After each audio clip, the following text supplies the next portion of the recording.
So some key challenges faced in the water, sanitation and hygiene sector, which we often call the WASH sector, are around sustaining water systems, keeping them functioning over time, and behaviour changes in relation to sanitation, use of toilets or hygiene.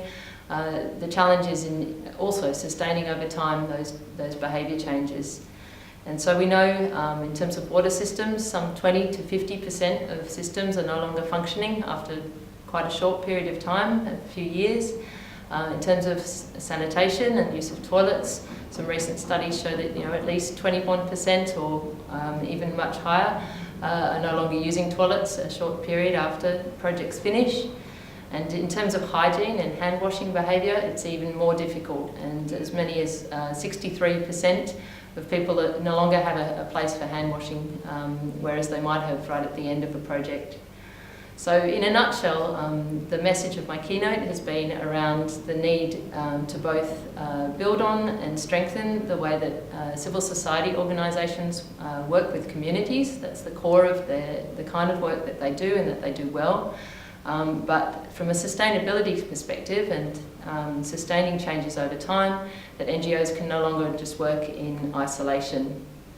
And there's many ways to do this, both in working with government and private sector actors in the different countries where civil society organisations work. And there are many examples, both within this Civil Society WASH Fund and other programs that give you ideas and ways to think about working differently. So that might be embedding the work within the government's agenda and helping build their capacity, not just that of communities. It might be around building on the human right to water and sanitation and thinking about how to use that for advocacy purposes. New approaches like output-based aid approaches, or playing facilitator, broker roles between communities, private sector and government.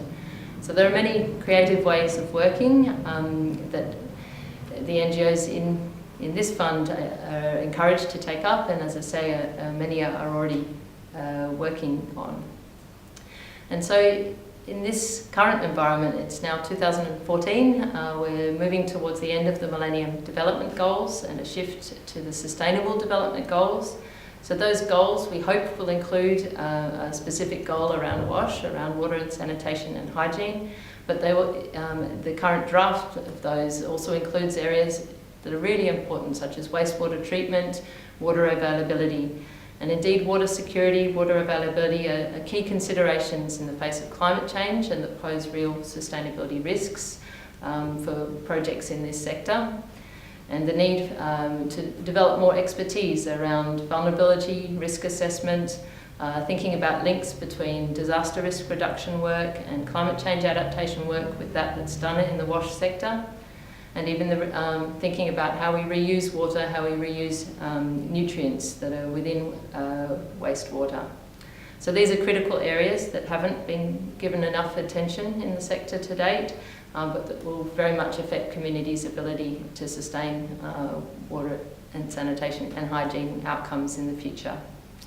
So I presented on these points at the Global Learning and Reflection event of the DFAT-funded Civil Society WASH Fund, and available on the website a huge range of resources that can help inform practice in the directions that I've spoken about.